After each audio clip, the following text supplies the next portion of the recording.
Agora, na União FM, Papo de Mercado, com Larissa Brito. Oferecimento Gran Gusto. Viva novos sabores. Celebre bons momentos. Acesse @empório_Gran Gusto. Muito boa noite, ouvintes queridos da 105.3. Aqui Larissa Brito, estamos começando mais um Papo de Mercado nessa segunda-feira. Hoje vai ser um programa um pouquinho diferente, porque a gente vai sim conversar sobre a história de uma empresa, mas é uma empresa que tem uma história pessoal por trás dela muito interessante. Lembrando para os nossos ouvintes que estão nos acompanhando pela 105.3, pela Rádio União, que esse programa também tem transmissão simultânea pelo YouTube Imagens. Então, quem quiser conferir por imagens, a gente também está lá. E por que eu disse que o programa de hoje vai ser um pouquinho diferente? Porque hoje a gente vai conversar com o chefe Felipe Soares, responsável pelo Café Avenida aqui em Novo Hamburgo. E não tem como a gente falar do Café Avenida sem contar um pouco, pelo menos, né, Felipe, da tua trajetória até o momento, o que te trouxe até aqui, porque é uma trajetória rica, cheia de histórias. Verdade. E aí eu gostaria de começar te perguntando: por que a gastronomia, chefe? O que te levou para a gastronomia? Olá, boa noite a todos. Um prazer estar aqui ao teu lado, Larissa. A gastronomia, ela está na nossa família, né? Eu me lembro que nos anos 90, em 94, nós tivemos um restaurante na Praia de Rainha do Mar. Então, minha mãe sempre teve muita dedicação à cozinha, tanto quando era somente para nós, quando depois a gente tornou isso num negócio, né?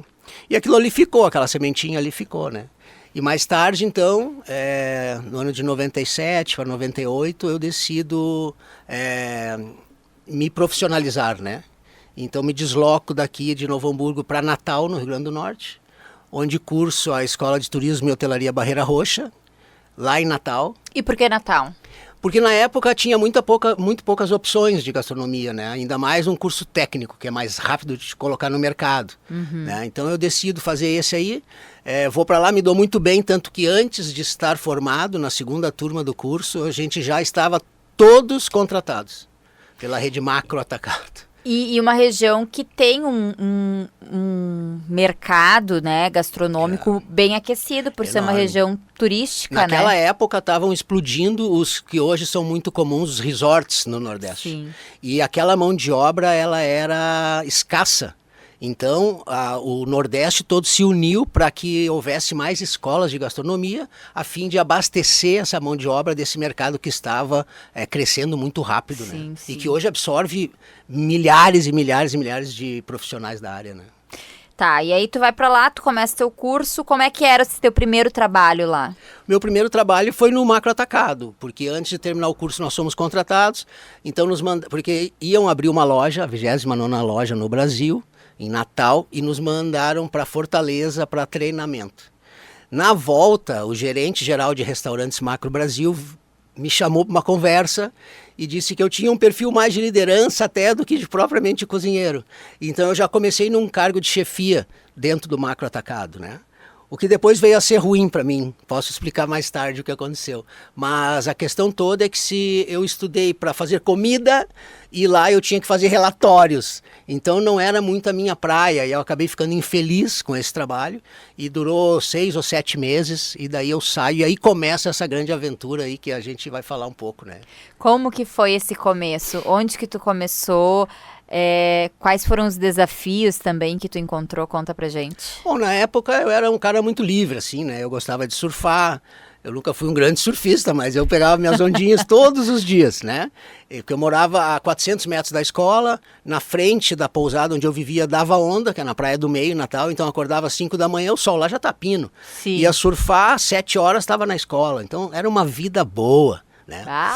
E aí quando acontece esse problema com o Macro Atacado, eu ia muito a Natal, a Praia da Pipa, para surfar, e lá eu fiz amizade com um cara chamado Júlio, cujo apelido é o Gaúcho, né? E na época o Gaúcho era o único que tinha um bar na Praia do Amor. Para quem conhece a Pipa, a Praia do Amor fica ali, a última praia antes do Chapadão, né?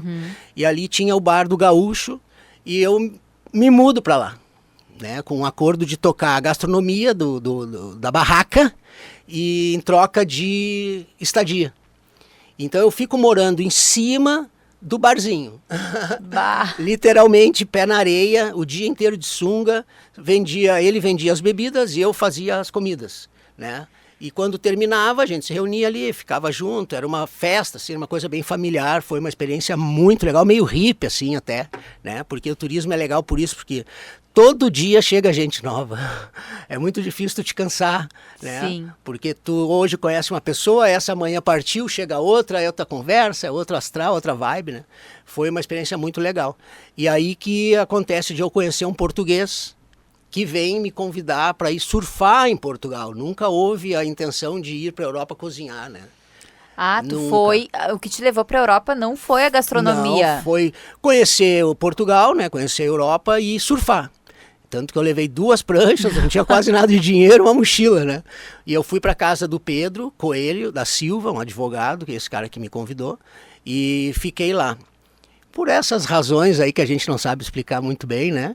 Numa noite, num jantar, na casa de uma amiga do Pedro, que tinha um salão de beleza, vem ao ar, né, a notícia de que a embaixatriz da Itália buscava um cozinheiro para a embaixada da Itália em Lisboa.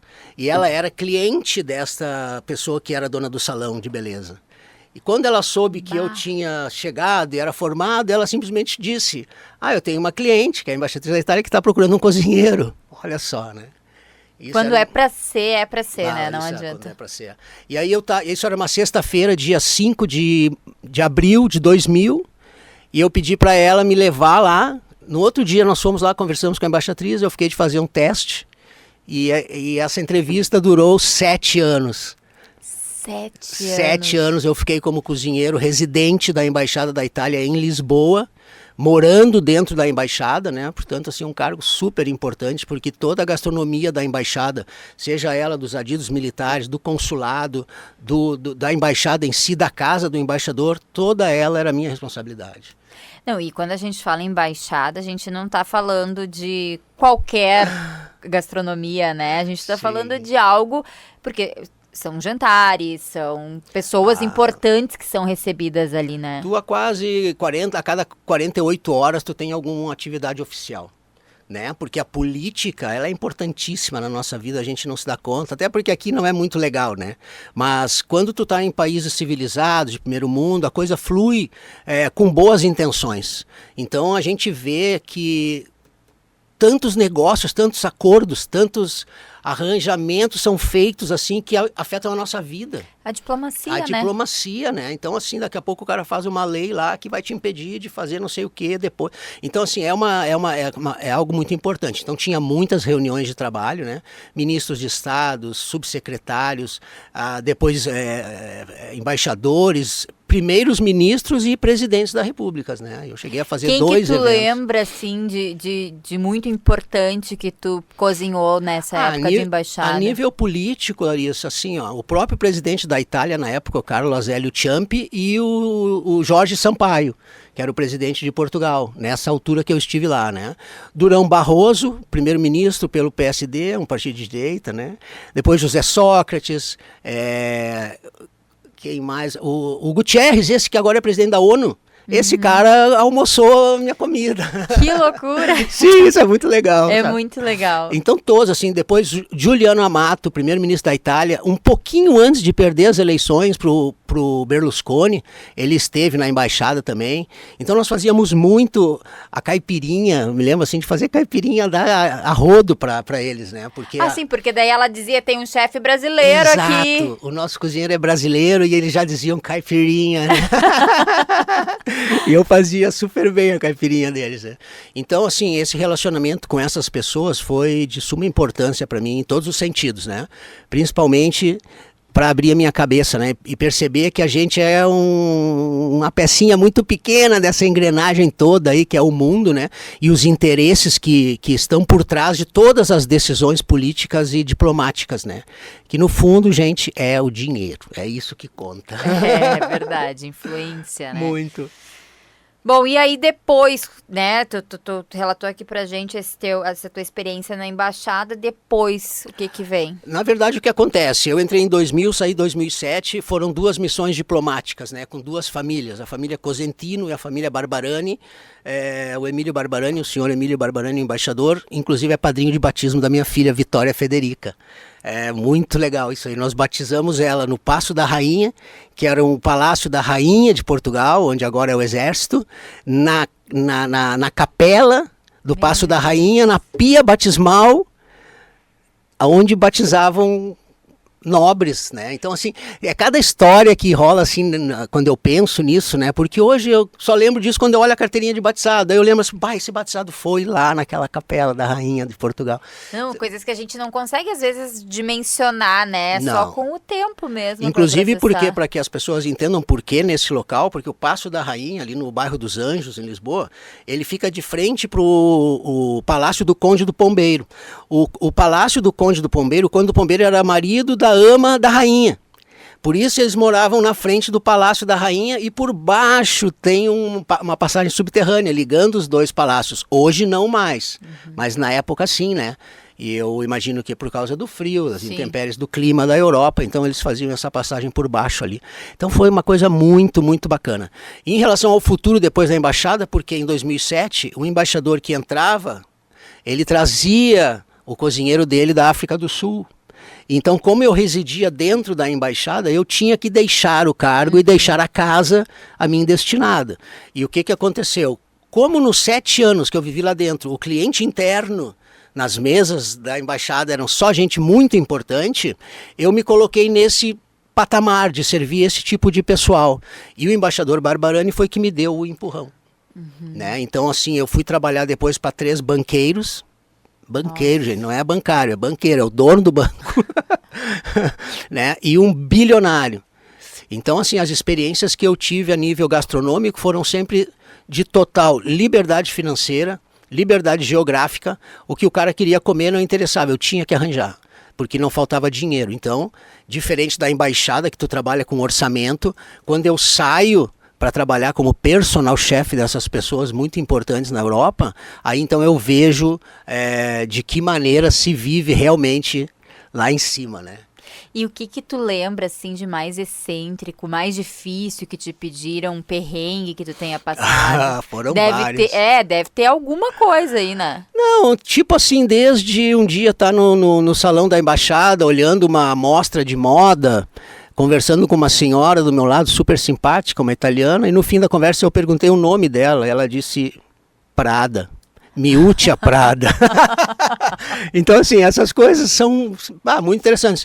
Aí, tipo, uma noite o embaixador me liga, Luiz, pelo amor de Deus, corre aqui. Ele era um homem solteiro e tinha algumas namoradas, assim, né?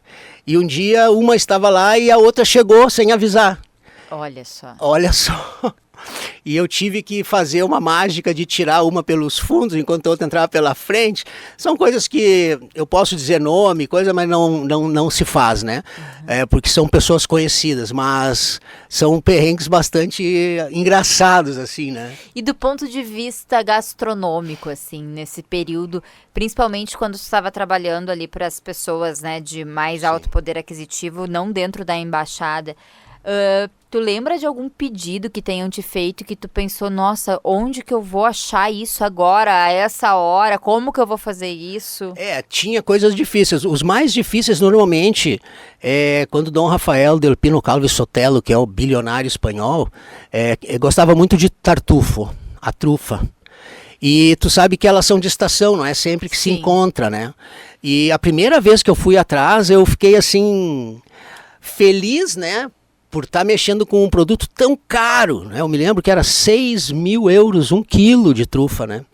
E por outro lado, poder trabalhar esse insumo que aqui no Brasil 90% ou até 99% dos cozinheiros nunca tocaram, né? Na embaixada haviam festivais do tartufo. Na época o presidente da região da Lombardia era o presidente Formigoni. Ele trazia uma caixa de isopor com 100.000 euros de tartufo dentro, vinha com escolta, sabe? Então, assim, eu tive a oportunidade de tocar em coisas muito caras, né? E depois os caviares da vida, essas coisas mais chiques, assim, que eu particularmente não sou tão fã dessa gastronomia, né? Mas que ela tem um poder, assim, de persuasão no sentido de valor muito grande, né? Talvez seja até por isso que eles comam, né? Pois é, isso que eu queria te perguntar, o que tu, pro teu paladar, pro teu gosto, assim, o que foi o mais gostoso desses insumos, dessas coisas todas que tu comeu? Olha, eu não vou te mentir, eu sigo na linha do tartufo, mas não o tartufo para comer, mas sim o tartufo para botar dentro de um bom extra virgem. E isso acontecia muito, porque eu raspava, tu imagina, né? Eu fazia um espaguete com tartufo, daí eu ia na mesa com a luvinha branca ali, o raspador, eu raspava o tartufo em cima da comida e depois sobrava assim um pouquinho, sempre sobrava uma bolinha, né? E eu comprava um tonel de 5 litros de azeite italiano, grego, que fosse espanhol, de extra virgem e largava dentro. Bah, guria, assim, ó, tu abre uma lata dessa, o teu apartamento, ele fica completamente odorizado a tartufo em 1 minuto, assim, uma coisa poderosíssima. E depois que tu aprende a gostar desse gosto, para mim foi o que assim mais me chamava assim atenção de ser gostoso, de paladar, né? Porque claro, tu comeu uma carne de primeira, uma boa lasanha, tudo tem sabor, tudo tem, né? Mas essas coisas mais exóticas é o tartufo mesmo. E algo que tu não goste, assim, algo que não te desce bem. Que Caviar beluga. Por incrível que pareça. Caviar beluga, olha só. Eu não comi várias vezes, tive a oportunidade de provar vários, né? Iraniano, russos, e nunca foi muito a minha praia, não. E o que mais chama atenção, assim, dentro desse meio, assim, que tu leva pra tua vida até hoje, pro teu negócio, assim, de lições que tu aprendeu? Porque a gente ainda vai entrar dentro da linha do teu negócio, né? Sim. Porque o nome do programa é Papo de Mercado. Mas como eu disse anteriormente, não tem como a gente falar do teu negócio sem trazer todas essas experiências que tu viveu, que te colocam no negócio hoje, né? E assim...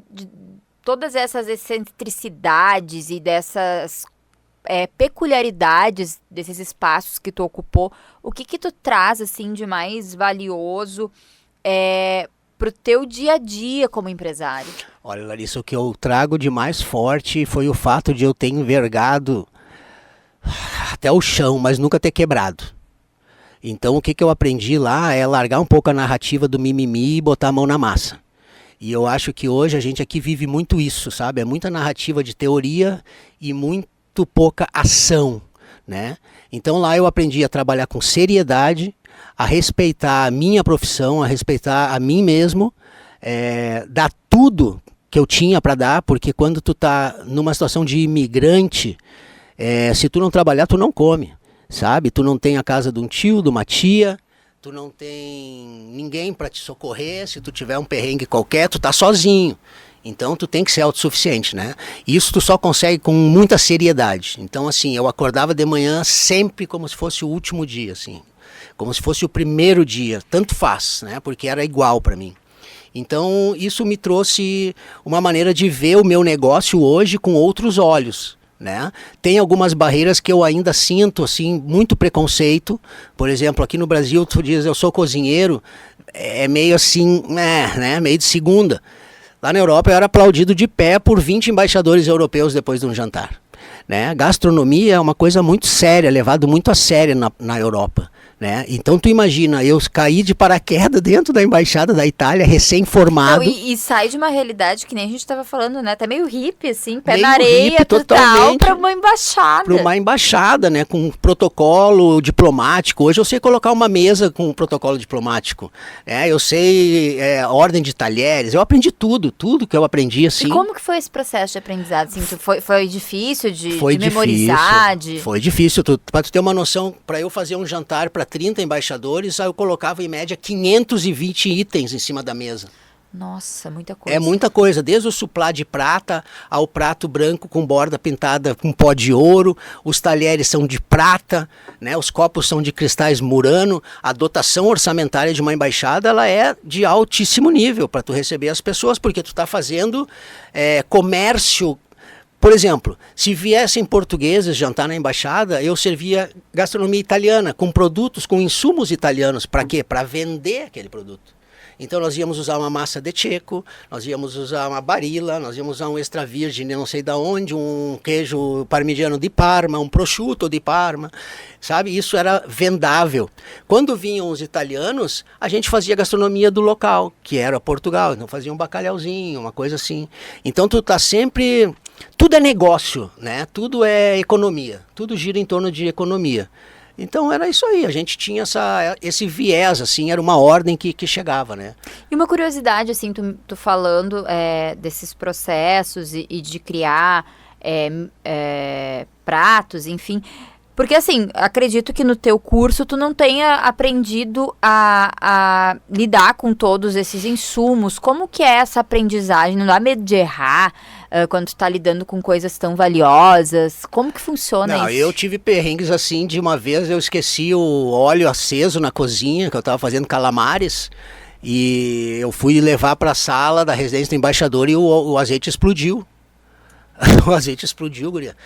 E quando eu voltei pelo corredor da cozinha, eu já vi aquela luminosidade da labareda e fiquei desesperado. E quando eu cheguei no fogão, eu peguei a panela, só que eu esqueci de pôr as luvas. Aí queimei as mãos, larguei a panela em cima de um móvel, queimou o móvel. Foi um desastre total. E isso era bem no início, né? Então a embaixatriz Morella Cosentino, ela chegou para mim, ela conversou comigo, ela percebeu que eu estava ainda muito verde, né? Ela disse, eu vou te ajudar, né? Ela foi a pessoa que realmente me deu a oportunidade, porque seria muito mais simples assim, manda embora, né? E pega alguém com experiência. Por outro lado, muitas vezes mais vale tu pegar alguém com uma formação, é como tu pegar um jovem que tirou a carteira, né? Não, agora eu vou te treinar para tu ser Uber. Então assim, ele já tem a base... Mas ele precisa que alguém ensine ele o refinamento, a coisa toda. Então, assim, eu aprendi raiz, né? Ela vinha e dizia, não, um pouquinho mais de alho, um pouquinho de óleo, italiano gosta assim, italiano gosta assado.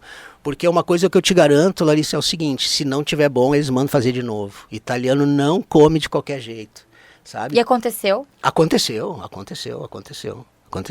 Por isso, assim, eu nunca entendi como é que eu nunca tive uma úlcera, um infarto ou algo, porque quando eu tinha que fazer um almoço para 15 embaixadores, onde o primeiro prato era um risoto, se esse risoto não tivesse top, 100%, na hora marcada para ser servido, o meu cargo balançava. Então, nossa, eu tô nervosa que só em pensar nisso. Sim, era terrível, assim, era terrível mesmo. Tinha noites que eu não conseguia dormir, de nervoso. Pensando no jantar. E com quantas pessoas tu trabalhava? Sozinho na cozinha. Nós éramos eu como cozinheiro. Quando tinha eventos acima de 40, 50 pessoas, aí eu podia contratar extras que vinham ajudar, né? Mas o bicho pegava. E nós tínhamos uma vez por ano, no dia 2 de julho, que é o Dia Nacional da Itália, o 7 de setembro deles era na embaixada para 1.500, 1.800 pessoas, num espaço de 4 horas. Então vamos dizer que tu faz um coquetel das 17 às 21, no verão, que é julho, que anoitece às 11 da noite, é tranquilo. Só que é muita gente, né? Então eu ia para uma reunião, por exemplo, de consulado e a vice-cônsul dizia, Luiz, nosso budget é 30 mil euros e nós temos que fazer para 1.500 pessoas. Aí dali tu tem que alugar louça, tu tem que comprar o material. Normalmente as indústrias italianas forneciam, né? Elas davam o produto em troca de banners, em troca de publicidade dentro da embaixada, botavam os carros da Fiat, essas coisas, né? A Luxótica, que é da Ray-Ban, fornecia não sei o que, a Ferrero Rocher mandava chocolate. Pô, Itália é uma potência gastronômica. Então a gente tinha sempre uma festa muito bacana para fazer, mas levava 2 semanas, assim, preparando aquilo, né? Era uma coisa muito boa. Por outro lado, isso me ensinou o quê? A pensar grande, né? Eventos grandes, usar matemática, só multiplicação. Multiplicação, quanto eu preciso para 10? Então eu preciso 10 vezes para 1.000. As coisas são simples assim, né? E às vezes tu não te perdia nos cálculos. Perdia completamente. A sorte é que sempre tinha alguém para ajudar. Porque nesses eventos, o pessoal do Hotel da Lapa, que é um Chateau Relax, eles eram de um grupo italiano. Então eles conseguiam mandar cozinheiros do restaurante Cipriani, que só tem em Tóquio, Londres, Milão e Nova York, se não me engano. Eu fiz meu estágio lá, 4 meses. Para tu ver, o primeiro dia... Eu só descasquei batata. No segundo dia eles me mostraram a máquina de descascar batata. Então, cara, dentro da gastronomia tem isso, sabe? Muita parceria, muita amizade. Tem o lado negro, né, da gastronomia, que é o fato de tu trabalhar muitas horas mesmo. Eu ia te perguntar isso, porque quando a gente fala de um cargo, né, de cozinheiro, são horas de trabalho. Muitas horas. Como que tu administrava isso? Tu tinha tempo para fazer as tuas coisas? Tu tinha folga? Como que tu administrava isso? Olha, eu vou resumir essa história rapidamente numa coisa. A minha primeira esposa disse que queria me separar de mim, pois eu nunca estava em casa. Ela não se sentia casada e a minha filha não tinha pai. Eu ouvi isso, né? Então eu não sabia para que lado correr, porque eu achava que dar uma boa vida, né, e ser um provedor 100% era o meu papel, quando na verdade eu perdi tudo que eu amava justamente por pensar assim, né? Então foi muito difícil para mim nesse momento, né? Sim, Essa ruptura, né? Até porque é uma ruptura de crenças de uma certa forma, Nossa. porque tu acreditava que tu estava fazendo o teu melhor e aí tu viu que pro outro lado não era aquilo ali, né? Isso acontece já quando eu estava com esse bilionário, né? Não foi na embaixada, foi depois, porque aí eu tinha que viajar com a família. O personal chef, ele é que nem o guarda-costas, ele está sempre com a família.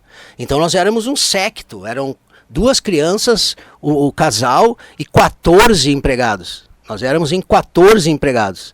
Cada vez que eles saíam de casa, todo mundo ia junto, porque só babá tinham 4. Eu ia dizer babá, enfim. Babá, 2 guarda-costas, aí era eu e mais uma ajudante.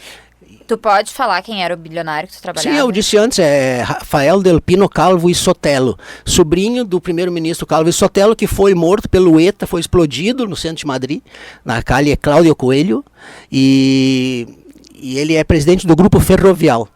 É o segundo homem mais rico da Espanha, na época, Imagina. né? Não sei hoje, deve estar mais ainda.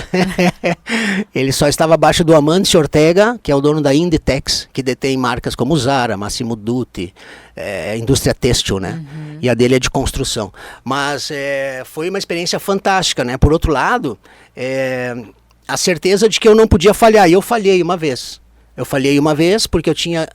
Além das minhas responsabilidades como cozinheiro da residência, eu tinha que fazer a manutenção da calefação da casa de 4 andares, que era feita por uma usina no basement, a diesel. E teve um dia que eu fui embora e esqueci de chamar o caminhão para reabastecer o diesel. Eram 5.000 litros cada vez que o caminhão encostava na calçada, ele põe aquela mangueirona lá e carrega o tanque da casa e aquilo fica queimando caldeira a diesel, para manter todos os pisos aquecidos, né? E eles quase morreram de frio. E a culpa era tua? A culpa foi minha, e a senhora me ligou na mesma noite e disse: Luiz Felipe, eu adoro o teu trabalho, nós gostamos muito de ti, tu é uma pessoa correta, trabalhadora e honesta, mas se tu falhar mais uma vez, serás demitido. Então isso mostra que tu lá sabe qual é o teu lugar, né? Eu, por exemplo, nunca sentei na mesa dos meus empregadores para comer com eles, né? Aqui, quantas vezes a empregada almoça com a gente, né? A gente abre a nossa casa pro funcionário, a gente abre o nosso coração pro funcionário. Lá não. Lá, tu aí, eu aqui, eu pago, tu trabalha. É uma relação bem fria, não é muito... E pra gente que é um povo um pouco mais quente, que Sim. tem relações mais próximas, acredito que isso também acaba... impactando um pouco, aumentando talvez um pouco Sim. a saudade de casa, não? Completamente. Uma coisa que eu aprendi lá, que saudade causa dor física. Então houve momentos, né, nesses praticamente 12 anos que eu morei lá fora, que eu chegava a me botar em posição fetal, assim, e sentir dor extrema no peito, assim, mas era pura saudade. Saudade talvez um pouco de cansaço também, porque Também. não era uma rotina muito Não, fácil, também né? decepção, né, porque a gente está sempre esperando um carinho, a gente está sempre esperando um afago. Aqui isso é normal, lá não é. Isso. Lá é a tua obrigação, né? Então, assim, não fica esperando que eu te passe a mão na cabecinha, tu fez a tua obrigação. Então, é isso aí, né? A gente às vezes quer um elogio, um reconhecimento, né? Sim. Bom, a gente tinha conversado antes, eu disse que provavelmente a gente não ia conseguir falar de todas as coisas. Pois é, já passou a nossa primeira meia hora de programa, mas a gente já estamos saindo da Europa, né? Já estamos saindo da Europa no próximo bloco. Ainda faltou aí 4 ou 5 famílias, vou citar rapidamente Vamos lá. aqui. Família Espírito Santo, dono do Banco Espírito Santo. Família isso em Lisboa. Família Valls Taberner, dono do Banco Popular de Espanha, isso em Madrid. Depois, José Maria Cano, do grupo de música Mecano. Vocês são da Rádio União aqui, basta procurar Mecano, foi uma banda que explodiu no mundo espanhol, né? Argentina, Paraguai, todo mundo conhece Mecano. Nós não conhecíamos porque é espanhol, se fosse português, né? Mas enfim. E aí depois Francesco Ciardi em Londres, sempre gente de muita grana. Muita grana. E muitas histórias para contar. Bom, a gente vai fechando aqui com o chefe Felipe Soares o nosso primeiro bloco. Lembrando sempre que a gente tem transmissão também em imagem. Quem está acompanhando pela 105.3 pegou a conversa na metade. Vai ficar. A gente já está transmitindo lá e depois fica disponível também no canal oficial da Rádio União lá no YouTube. Bom, agora a gente vai para o intervalo rapidinho e na volta a gente vai conversar um pouquinho mais e conhecer mais histórias do chefe Felipe.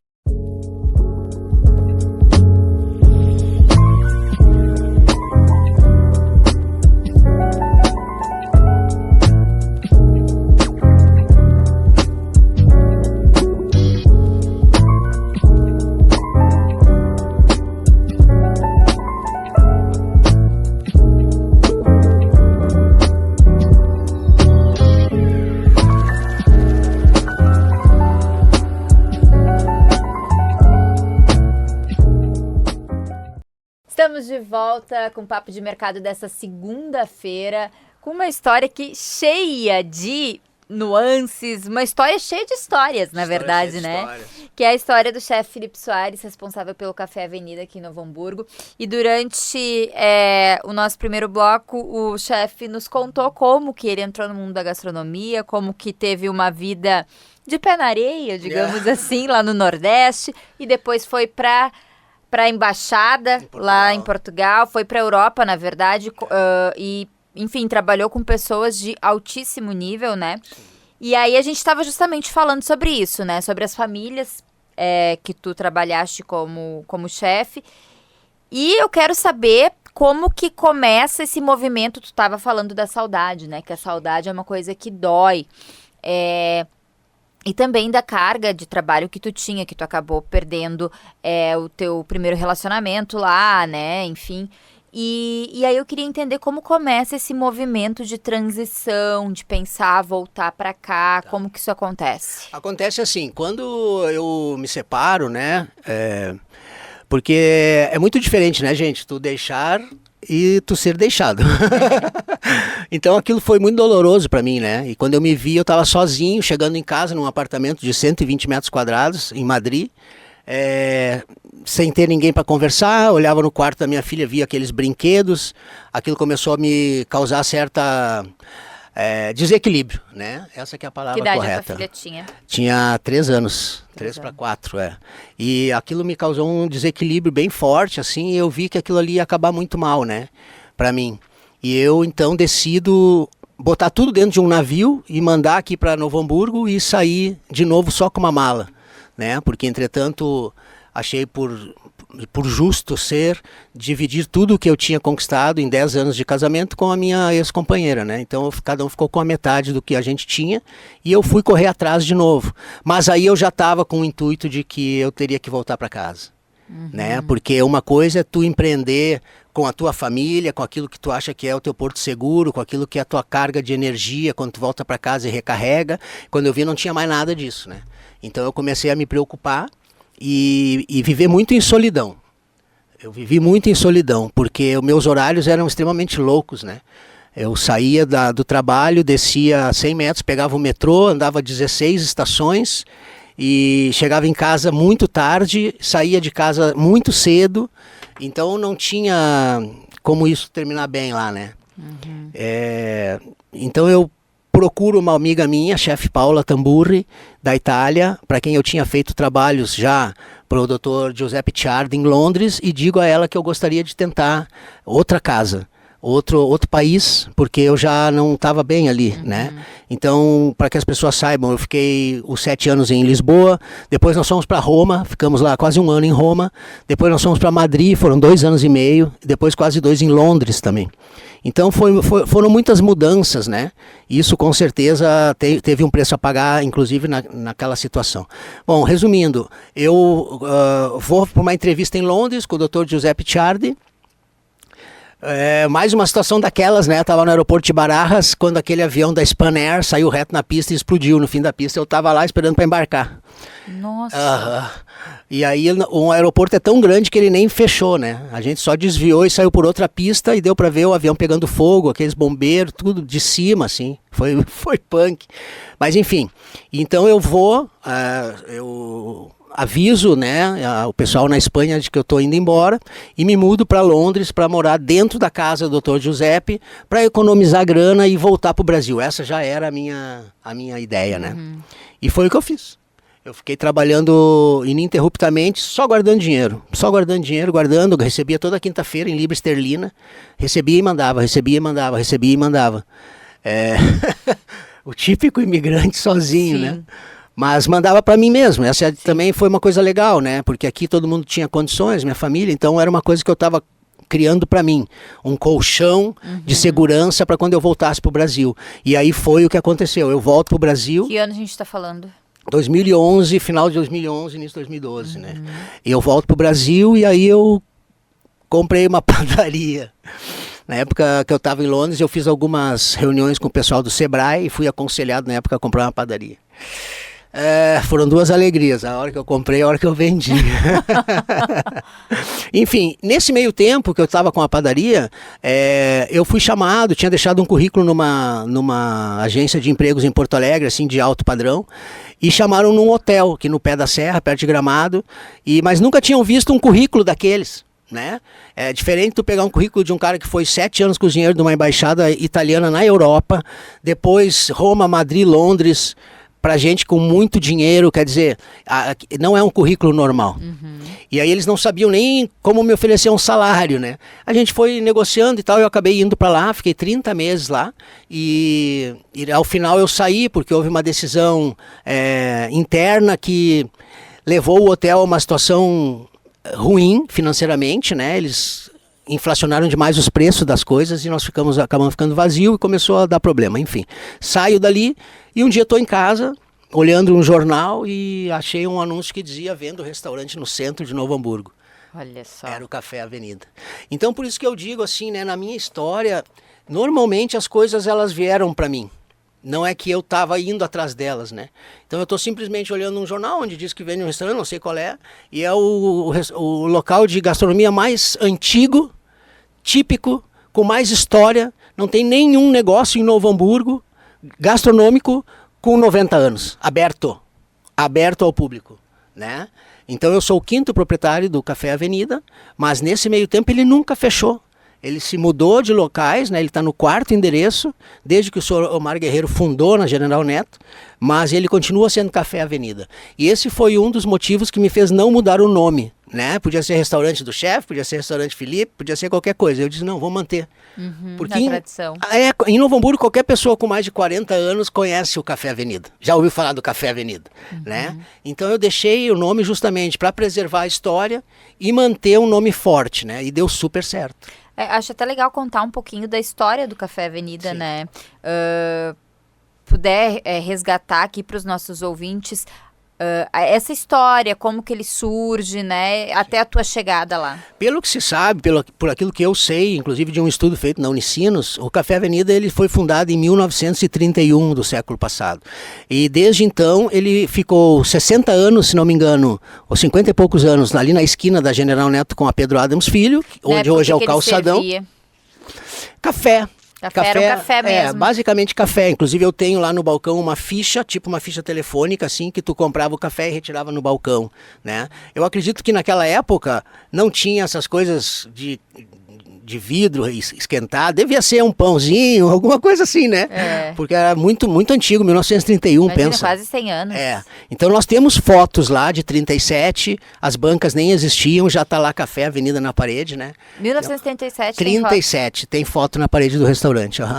Então assim, a gente tentou manter isso aí. O que aconteceu quando eu percebo o que é o Café Avenida? É algo que tinha uma grande cafeteria com um pequeno restaurante, né? Então eu decido sistematicamente ir levando de um pequeno restaurante para um restaurante com uma pequena cafeteria. E hoje infelizmente para os saudosos não tem nem cafeteria mais, ele é só restaurante, né? Então, claro, veio ao encontro da minha profissão, né, daquilo que eu sei fazer, e hoje a gente tem um movimento fantástico ao meio-dia, né? Eu devo muito à minha equipe, as meninas lá do Café Avenida que trabalham comigo, se dedicam, né, dioturnamente, a gente faz muito evento, nós somos 9 atualmente. Né? E eu só tenho a agradecer a todas elas lá, a Jauana, a Lídia, a Valquíria, a Cristiele, a Marta e a Luana. Depois por fora o Rodrigo, Kiko, eu, minha mãe, meu pai, minha esposa, todo mundo. Né? Todo mundo se dedica. Mas ele é hoje um negócio que mantém essas famílias, né? É uma coisa que eu admiro muito em mim mesmo, assim, hoje poder prover não só a mim. Que legal é isso, né? Tu adoro. olhar para isso e admirar a tua trajetória e o teu presente também, né? Eu adoro a função social de uma empresa, né? Eu sou uma pessoa de direita, né? Eu abro esse voto aqui. Eu não gosto de narrativas e de ficar que me deem as coisas, perdão, porque eu acredito na força do trabalho, né? Isso eu aprendi lá na Inglaterra muito mais do que antes eu já sabia, né? Porque a gente tem muito assim de colocar nas mãos de Deus, né? Porque a gente foi colonizado por alguém que nos catequizou na Igreja Católica, né? Então, assim, se Deus quiser, né? E fica sempre aquela pergunta, pô, e se Deus não quiser? Né? Será que Ele quer para todos? Então, tu começa a te questionar. E lá, os anglo-saxões, eles acreditam na força do trabalho, né? Não é que Deus vai me dar, eu vou me dar. E isso mudou muito a minha maneira de pensar, a minha maneira de ver, e é a maneira como eu hoje faço que os meus colaboradores vejam também como é importante tu ter engajamento, tu ter comprometimento, porque as coisas não são dadas, né? As coisas não são dadas. Tu tem que conquistar as coisas. Esse é o prazer da vida, né? Tu conquistar as coisas. Porque quando tu ganha, assim, daí tu já perde o interesse, tu já quer outro, né? Então não é muito legal isso aí. Tu falou ali da tua experiência com uma padaria, né? Que foram duas alegrias, comprar e vender. E como que foi a questão do café, assim? Teve algum perrengue ou tu, desde cara, conseguiu ir fazendo ele crescer? Não viu as mesmas dificuldades que tu viu lá naquele processo da padaria? Como que foi isso? Não foi. Foi uma coisa assim, olha, foi... Nossa, o Poder Superior me beneficiou demais, assim, porque a gente só cresceu. A gente só cresceu. O meu cunhado, o Marcos Machado, que hoje é CEO do Grupo Meta lá no Canadá, em Kitchener, casado com a minha irmã Fernanda, pai dos meus sobrinhos, que fez para mim o cliente oculto. E ele disse para mim, pode comprar, que isso aí na tua mão vai bombar. E a gente acreditou, nós montamos 3 envelopes, porque nós queríamos comprar. Mas nós fomos de X a X mais 1, mais 2, mais 3. Por sorte, o primeiro X foi pego. Aceitaram a primeira proposta, se estão vendo agora, né? Pois do jogo. Poderiam ter ganho um pouco mais. Poderiam, mas é do jogo, né? E a gente então começou a trabalhar duro. Tivemos alguns momentos de crise, principalmente na pandemia. Que ano foi isso? 2020. Não, que tu comprou. Nós compramos em 2014, né? Então a gente estava no centro, ali na Lime Silva 407, num espaço pequeno. Nos finais de semana fazia fila, a fila ia para fora do prédio, assim, era lindo de ver. Então a gente notou que era preciso um espaço maior. Então nós fomos negociando com o agora falecido Heitor Borella, né, ali do Hotel Union. Nós acabamos levando o Café Avenida lá para dentro do hotel e ali nós fomos pegos pela pandemia. E aí foi assim, por um triz que o Café Avenida deixa de existir, né? Se não fosse o plano do ministro Guedes, chamado Pronamp, né? Que nós captamos por estarmos com os impostos em dia. Esse é o Estado que eu gosto, é o Estado que está para te auxiliar quando tu precisa, né? Porque o que a gente paga de tributo não é brincadeira, né? E a gente nunca tinha tido acesso para comprar uma geladeira antes. Porque sempre faltava uma assinatura, faltava um cartão, um carimbo, não sei o quê. Nunca tinha acesso. A gente via os Ike Batista pegando, a gente via os Wesley Batista pegando e nunca pagavam. A gente não conseguia pegar para comprar uma geladeira. Quando foi a pandemia, aparece o senhor Paulo Guedes, lança esse plano, em uma semana o dinheiro estava na conta. E aí foi o que ajudou vocês a se manterem nesse período... vivos, porque a gente começou a vender marmita, a gente começou a vender tudo que a gente podia, porque a gente tinha que continuar pagando as contas, a gente tinha que continuar pagando a folha de pagamento e as portas estavam fechadas, né? E eu tive outros colegas que infelizmente sucumbiram, não conseguiram segurar o rojão, né? De ter contas vencendo sem ter receita entrando, né? Foi bastante difícil, eram dias... Eu vou até te confessar uma coisa aqui que é ultrapassada, mas chegou um momento assim que a gente pensa até sabe? Entende, né? E porque é muito difícil. É muito difícil. Imagino que né? seja. Quando tu é dono do teu negócio, tu acredita no privado, né? E um público, um ente público, um gestor público diz, não, tu vai fechar tuas portas aí.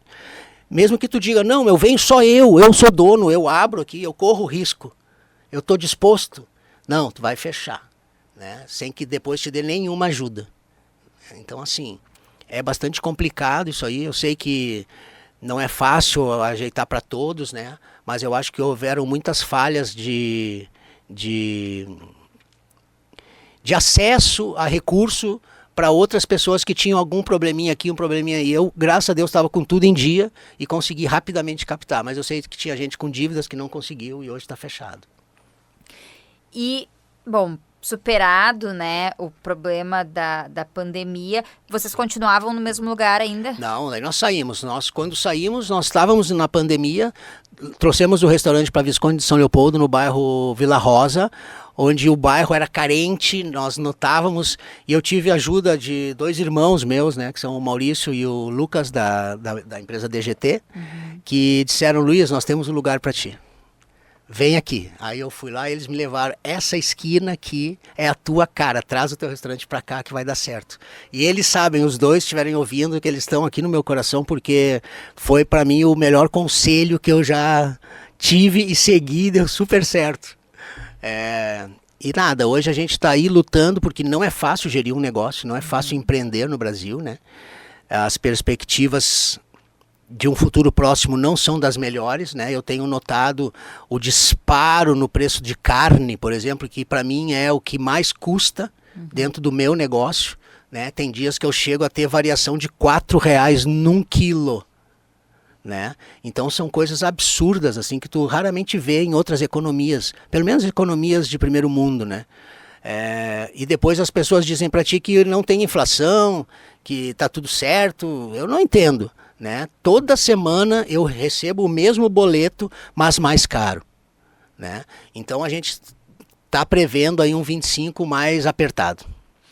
E como que é montar ali o cardápio diário do Café Avenida?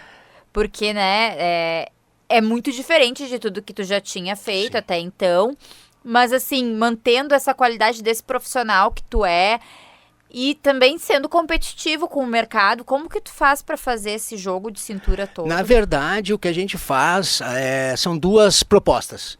Segunda a sexta, nós temos um buffet executivo simples, né? No sentido de que não há muito refinamento na apresentação, no insumo, mas todos eles muito bem feitos. Isso é um prazer que eu tenho de dizer hoje, que em função do tamanho que o negócio tomou, eu muito pouco estou no fogão. Hoje eu me tornei mais um administrador do meu negócio, do restaurante, né? Porém, o fato de eu ser um cozinheiro com 26 anos de experiência faz com que nada na cozinha me engane ou me enrole. Tá entendendo? Eu vou lá, eu provo. Eu ia te perguntar isso, tu mantém ali a tua fiscalização ativa de tudo que sai. O controle de qualidade é feito por mim com garfinho e colher. Eu vou lá e provo e digo, aqui bota um pouco mais de vinagre, aqui eu acho que tá faltando um sal, aqui bota uma pimentinha. Então a gente vai entrando, intrinsecamente tu vai entrando na mente desses funcionários e eles começam a perceber que tu não quer mandar comida de qualquer jeito, que tu não quer mandar uma coisa meia boca, né?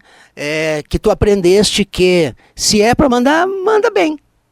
Manda bem feito, né? Porque aquilo que é mal feito é feito 2 vezes. Então tem retrabalho, né? Então assim, é importante que eles, a partir do momento que eles perceberam isso, né, na minha maneira de gerir o negócio fluiu. E quantos... Perdão, eu ia te dizer que são 2 propostas, né? Sim. A segunda delas é aos sábados, o projeto Pratos do Mundo. Verdade, legal. Esse agora, esse projeto, ele proporciona que a gente possa trazer cultura gastronômica para as pessoas. Então é muito legal que alguém diga assim, pô, eu comi esse bobote lá na África do Sul. Cara, é o prato principal da África do Sul, preferido do Nelson Mandela. Então a gente traz história, a gente traz gastronomia, né? Com história para as pessoas, né? E como que tu faz para pensar isso, assim, tu te inspirar para fazer isso? Na verdade, quem faz esse trabalho é a Vera, a minha esposa. Ela é que monta os pratos do mundo e ela executa os pratos do mundo. Ela né? também é da área da gastronomia? Não, ela é professora de inglês, é bilíngue lá no Sinodal de São Leopoldo. Mas ela vem de uma família de gastronomia. A churrascaria São Luís, nos fundos da igreja São Luís, era do pai dela. Então ela se criou dentro de cozinha, né? E tem uma mão fantástica, tem o dom, né? Então assim, a gente uniu o útil ao agradável aqui nessa relação e ela ajuda demais. E toda a pesquisa é feita por ela em YouTubes do mundo inteiro, né? E a gente executa esses pratos com maestria, assim, é uma coisa incrível, como fica igual ao original. Maravilha. Bom, a gente já está se encaminhando, inacreditável, para o final da nossa entrevista. Mas eu acho que ficam alguns aprendizados, né? E muitos, na verdade, principalmente em relação à resiliência, à força do trabalho, né? E que as coisas acontecem como devem acontecer, né? Quando são para acontecer, acontece. Não adianta, às vezes, a gente tentar dar o passo maior que a perna, né? É verdade. E eu acho que a gente tem aí uma audiência muito grande de empreendedores, né? Eu acho que trazer esse tipo de história sempre é importante para justamente fortalecer, porque às vezes a pessoa está naquele momento mais difícil, né? Passando por uma dificuldade um pouco maior.